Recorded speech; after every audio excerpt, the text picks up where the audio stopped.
All right. 48-hour Yeah. art check, round 59.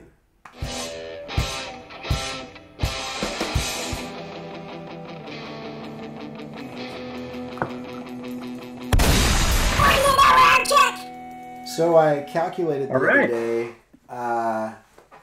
at round 59, at roughly 3 a week, because we've had it once or twice that were 2 a week.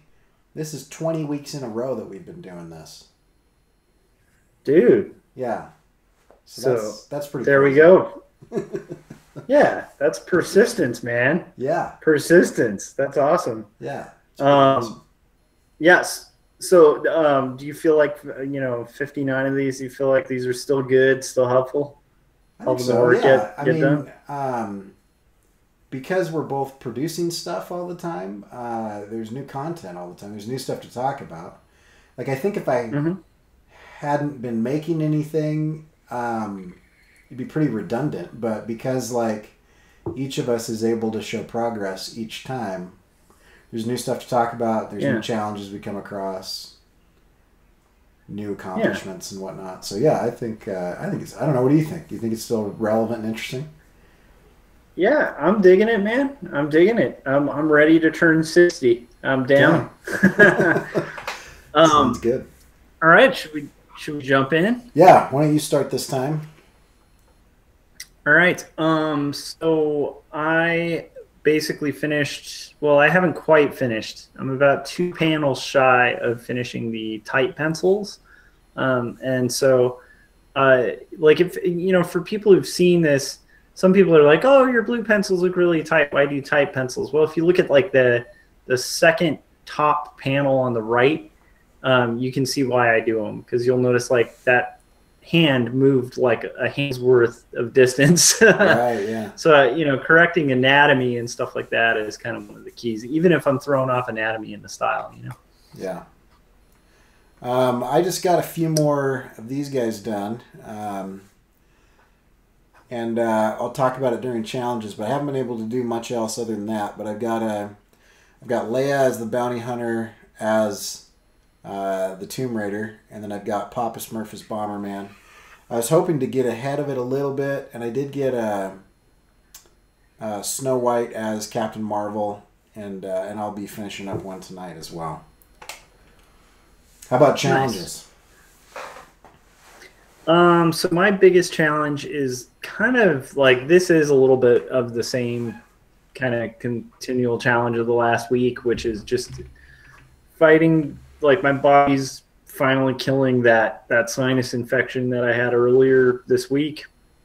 And so it's like just that frustration of being at like 10%, like you can feel your body's not quite there. So Yeah. that's been my challenge. Yeah, mine's similar. It's nothing's really changed, but now I have a name for it. I've got possible infection of the cartilage of my ear, which is causing abscesses under the skin, and then I also have a fairly hefty dose of a colony of staph that is continually causing problems. So I have a staph infection in my ear, and so it's pretty aggressive. That hurts. So Dude, anyway, that's brutal. yeah, That's brutal. You have a weird infection living in your ear. That's brutal. right. And but you're on meds now, right? Yeah, they put me on like an ointment, an antibiotic ointment, and then I have this oil-based steroid. It's oil so that it's like mineral oil so that it'll drop in and coat. And so there's Got that. it. Yeah, and I've also hurt my hand, and so I've been wearing that brace and trying to lay off of it a little bit to give it a break because it's been kind of painful to draw. Oh man, So comes in anyway, threes, right? yeah, I'm trying not to It complain. usually comes in threes. This is the fourth or fifth ear infection I've had in 2 months. And so I went to the ear, nose, and throat guy, and he was giving me like the spiel, like, oh yeah, it's normally microabrasions. You know, you'll scratch your ear with your fingernail or a Q-tip a little too hard or something. And then I said, yeah, I think it's more than that.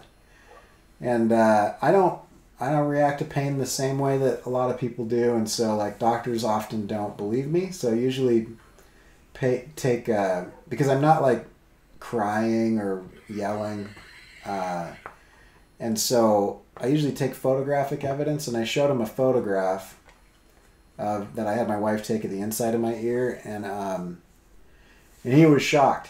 He was actually surprised that I was like coherent and talking, because I guess like where it was and the size of it was sitting right on a nerve, which is why my back has been hurting and my jaw and my ear. And so he was, after that, he said, so everything I just said, that's what happens 97% of the time, but that's not what's happening to you. That's normal stuff. What's happening to you is actually really severe. So I'm glad I took that picture, actually, because otherwise they would have just done what everybody else does. And they're like, here's some oral antibiotics. It should clear up in a couple days. And he's like, yeah, this isn't going to clear up in a couple days. You're in for a few months fight. So, anyway. But it's all right. But he said, good news. He said it wasn't the motorcycle. It didn't have anything to do with that. And that flying wouldn't cause me any problems because it's not an inner ear infection. So I'm good to go next week. And I'm good to continue to ride as long as there's no ice in the road. So nice. Yeah. Anyway, so there's a long, cool, long rambly challenge. No, that's a huge challenge. I thought it was worth kind of touching on a little more, because it's not like your normal kind of, I got the flu for, like that's pretty unusual and painful sounding. Yeah. So I mean, as long as I had one time, I had a intracranial infection in my brain. It's kind of basically like the best way to describe it was I got a cold sore in the inside of my skull years ago, probably 8 or 9 years ago. And so my brain started swelling up, but my skull stayed the same size. That was the most painful thing I've ever experienced. And so anything that is like less than that, I always am just like, well, at least my brain's not trying to explode. Because that was like so bad that my wife would ask me how I'm doing. And in trying to think of how to respond, the process of thinking was so painful that I just burst out into tears and cried for like half an hour, like every time I tried to think something. So that was like 2 weeks. That was pretty bad. So this is bad. Those nerves. Yeah. Those nerves in that area, like the most painful thing I've experienced, and I've had some pretty brutal, pain and stuff, but the worst thing I've ever experienced so far is an abscess. Like I had an abscess in a tooth. Yeah. And that literally, like, I couldn't even move. Yeah. Like I was just frozen, curled up in a ball, like, just pain beyond belief, to the point where I was ready to like just take a like hammer to my own mouth. Like it was that bad, where I would have just, like, if I were on a desert island, I probably would have. Yeah. See, that's why. But yeah. So that's why I did that. That I lanced it myself on the second ear infection. Yeah. Because it was an abscess and it was sitting on a nerve, and so I got to that desert island stage where I probably should have gone to the hospital, but I know how to sterilize stuff. So. Yeah, that's good. I don't know if it's good or stupid. It's not good, but it made it not hurt as much anymore. It's good it didn't, it's good you knew what you were doing slightly with it. Dude, so that is insane. And at the same time, like, we're still sticking with the 48-hour art check. So those of you watching, do a 48-hour art check. Do you have an abscess in your inner ear? If you do, maybe go to the doctor. But if once you're back from the doctor, do your 48-hour art check. I mean, you're more hardcore than me, Cory. I've been able to draw for like minutes a day. It's really limiting, and so I don't want to. I don't want to give the impression that I'm being like super productive, But I'm getting in. Like I finish one of these figures in like 10 or 15 minutes, and then it's about as much energy as I've got, and then I go take a nap for 3 or 4 hours. So it's not. Yeah. So I'm just sleeping a lot. I'm really tired. But I'm able to go to work, which is good. I'm not contagious, and so I'm able to go to work, and I'm able to get Inktober done. Luckily, I spent that week and a half prior to this getting all the pencils done because I can just kind of ink. I don't have to like think about it or anything. So Yeah, inking is a little more cerebral, so it's like you can just kind of do it on the fly, especially with good pencils. So okay, so let's touch on our plans because we kind of went way over on the challenges, understandably. I have So have what an do you think? audience to listen to me whine, so of course I'm going to. To me it really didn't sound like whining. Although, would you like some cheese with that? Sure, yeah, thanks. No, I appreciate that. would you like some staff with that one? Yeah. Uh, so you know what's funny? Oh man, I just thought of the worst dad joke. You can like if people are like, "What's wrong, Corey? What's going on?" You can just be like, "I just have staffing issues."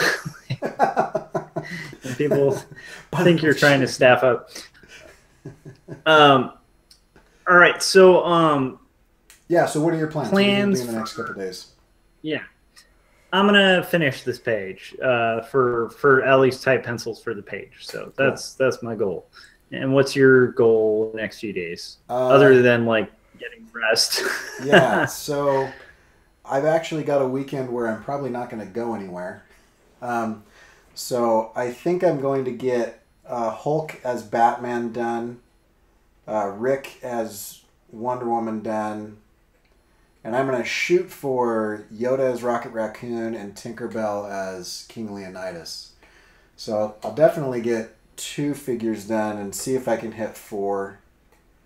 Because Tink and Yoda are kind of small. Yoda's a little detailed, but they're both pretty small, so that should be doable. So yeah, that's kind of my plan. That's awesome.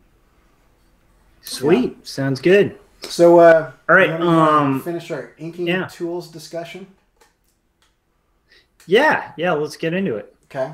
One thing I wanted to mention last time that you brought up that I thought was where'd it go? Where'd my stuff go? Oh, it's over here. That I thought was interesting is these guys come with basic cartridges, right? Just a normal cartridge like this, and you can kind of see the ink moving around in there because it's half full. But you can actually buy these little. It's like a converter. I think that's actually what they call it. But it converts a cartridge-based pen to a classic style dip pen, and so you can see like as I wind this back and forth. I'm trying to see if you can see that, but as I wind this back and forth, there's a little thing in the middle that moves, and that actually will suck ink up. And so instead of buying a bunch of cartridges, you can dip this brush inside of an inkwell, and then pull the plunger, and it'll suck it up back into there, and so it converts it into a pen that doesn't need cartridges but acts like a cartridge pen. Oh wow! Where'd you get that wacky extension thing? That's very cool. I just got it on Amazon, and so if you look at a lot of these types of brush pens, you'll see that often it's like there's this little thing with a little twisty knob. Sometimes it's gold, sometimes it's silver or brass. Yeah, and you'll see like it's like people also buy this thing with this. That's what that is. I find that I have to refill more frequently with it. I don't think it's not like a perfect vacuum. And so it doesn't suck. It doesn't give you a full cartridge worth of ink. But it sure saves you a lot of money. And so yeah, I've heard of like there's syringing systems too for like refilling the blank cartridges for, like the Pentel and stuff that I've heard people use. The thing I'm kind of curious about, maybe our audience can kind of help us out with that, but I'm kind of curious what type of ink you use to do that with, Yeah, so an empty cartridge looks like this, and it still has the little ball in there, but this end is open. And so this end is open, and so you can basically just take a syringe, suck up the syringe, pop this in there, and then put this back into your pen. So I always save these. Yeah. Nice. Yeah, I haven't found an ink that I'm super happy with, but one that I don't know. I've done not a ton of research, but I've looked for a long time trying to find this one, trying to find the ink that's actually in the pens. Like, what does Pentel use? Yeah. What does Kiritake use? Because that ink I love. It's like it's super smooth. It's not translucent. It's very opaque. Yeah. And I can't find anybody. Everybody's guessing. I can't find anybody who's figured it out.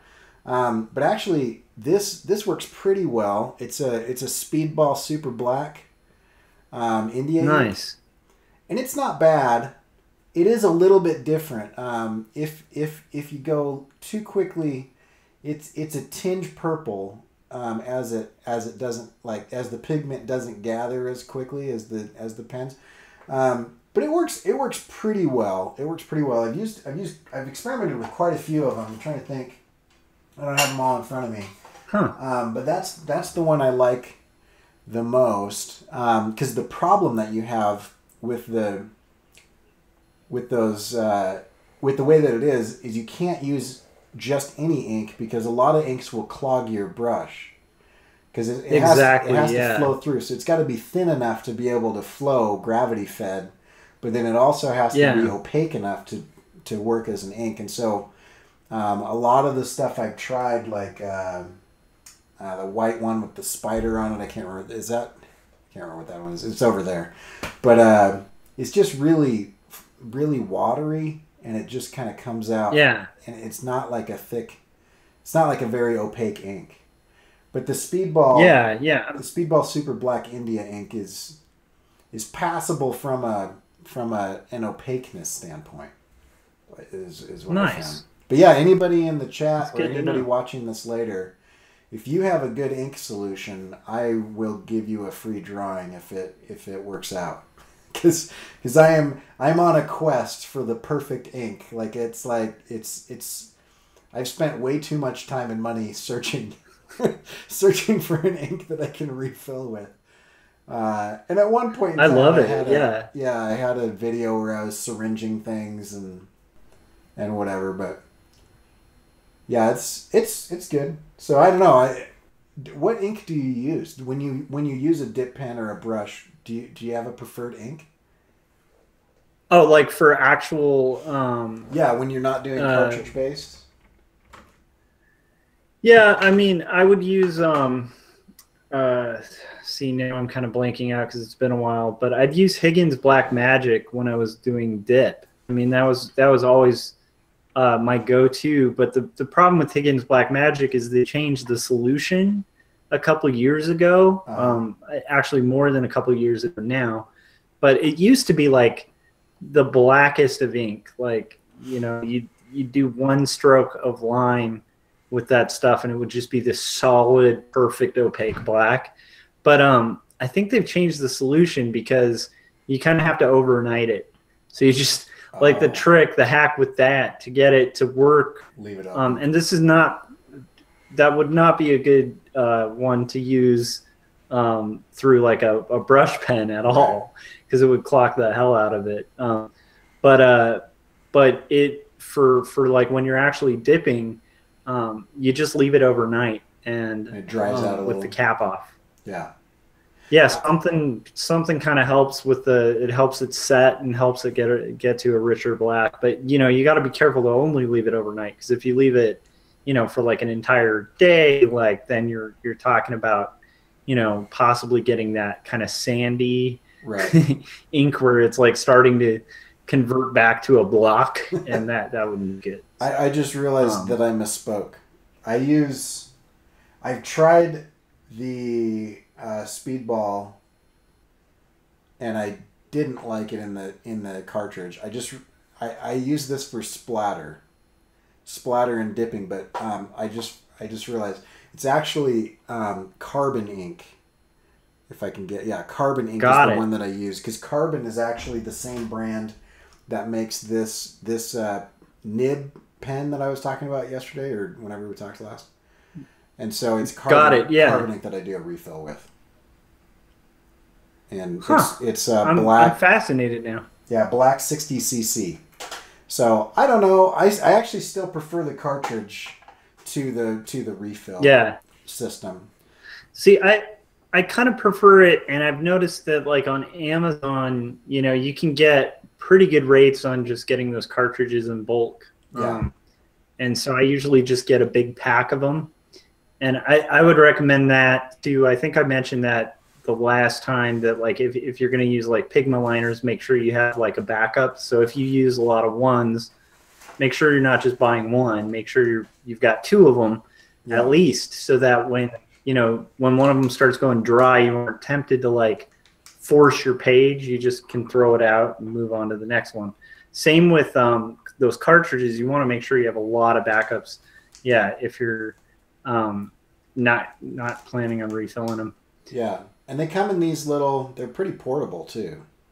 Because like these are carbon cartridges. It's just a tiny little box, but it's got I think 5 cartridges in there. So it's quite a lot of ink. And then Yeah, these are the ones for the Kiritake brushes that I've got, and they're just in these little bags. I prefer the box, but the bag's alright. It's just crinkly. But I always have one of these packages with me wherever I go, just in case. nice. But yeah, and they're not. It's not cheap, but it's not like break the bank expensive. Like it's kind of like Yeah, once you get used to it, it's okay. I've never actually emptied a bottle of ink. I feel like it either goes bad or dries out or whatever. So I feel like this is a better use of ink anyway. I don't know. Every time I've tried to finish a page with a bottle of ink or whatever, and I use just the ink well for a while, it just tends to get gummy, and I don't know, just being open, as you're using it and whatever. And so these are nice because it's always fresh. It's always the same consistency, because it's in a sealed system, and it continues to be in a sealed system. Another nice thing that we didn't talk about last time with brush pens is you never have to clean them. Like a lot of brushes that I've used, that at the end of each session I'll spend another 10 or 15 minutes trying to get everything out of it and clean it really nicely and all that stuff. Whereas these, you just pop the cap on. There's never any cleaning, no cleaning solution, no soap. yeah, They stay wet, and the idea is that you just never let them dry out. And if you do let them dry out because you leave the cap off or you don't replace the ink cartridge, you just toss them. Out. yeah. So. Yep, that sounds about right. Dude, wow. So we barely just touched on brush pens. I still think we have a lot on tools that we could go over. Still want to go over my rolling ruler. So we'll have to touch this again. I did all the talking this time, but next time you can tell us about it, because you pretty much know everything I know now. That's it. so I love it. I'm super interested in some of the tools that you're using. Yeah, I'm really fascinated to hear from our listeners too. Like, just like if you guys have like an inkwell system, like what works for you? What do you get? Do you have the little plunger thing? Or are you doing like the syringe thing, the cartridge thing? I'm just really fascinated because like Cory said, if you find something that we think works, I definitely would say that would be worthy of free art, probably from both of us. So yeah, because it would, it's like, while I like using the cartridges because I'm lazy, that's part of it too. Like I really, I love the fact that I can just toss it when it's empty and just grab the next one and pop it in. But at the same time, like if there's a cartridge system that's really effective, I'd probably use it more. And that is saving like $1 here, $1 there, and you do 60 or 70 pages of these things, and suddenly you're saving quite a bit of money, because it's usually going to take more than a cartridge to get through a good page. Depending on how much you spot your blacks. Yeah, for sure. Yeah, I fill all my blacks. Yeah, I actually use this marker for filling in blacks. It's a Kuretake 55 Feud. It's got a big, nice, fat tip on the end, and it fills pretty well. I don't know how cost effective it is though, because they dry. I seem to go through them quickly, and they're like $5 a piece. Yeah. But I can spot 2 or 3 pages of blacks with them before it starts to not be super opaque. So. Yeah. Huh. That's awesome. So there we go. All right. Well. Anybody in the what's chat? up? Anybody in the chat? I don't have the chat window open. No, I think all's silent in the chat front today, so Okay. so we'll yeah. But yeah, definitely leave it in ear horror stories.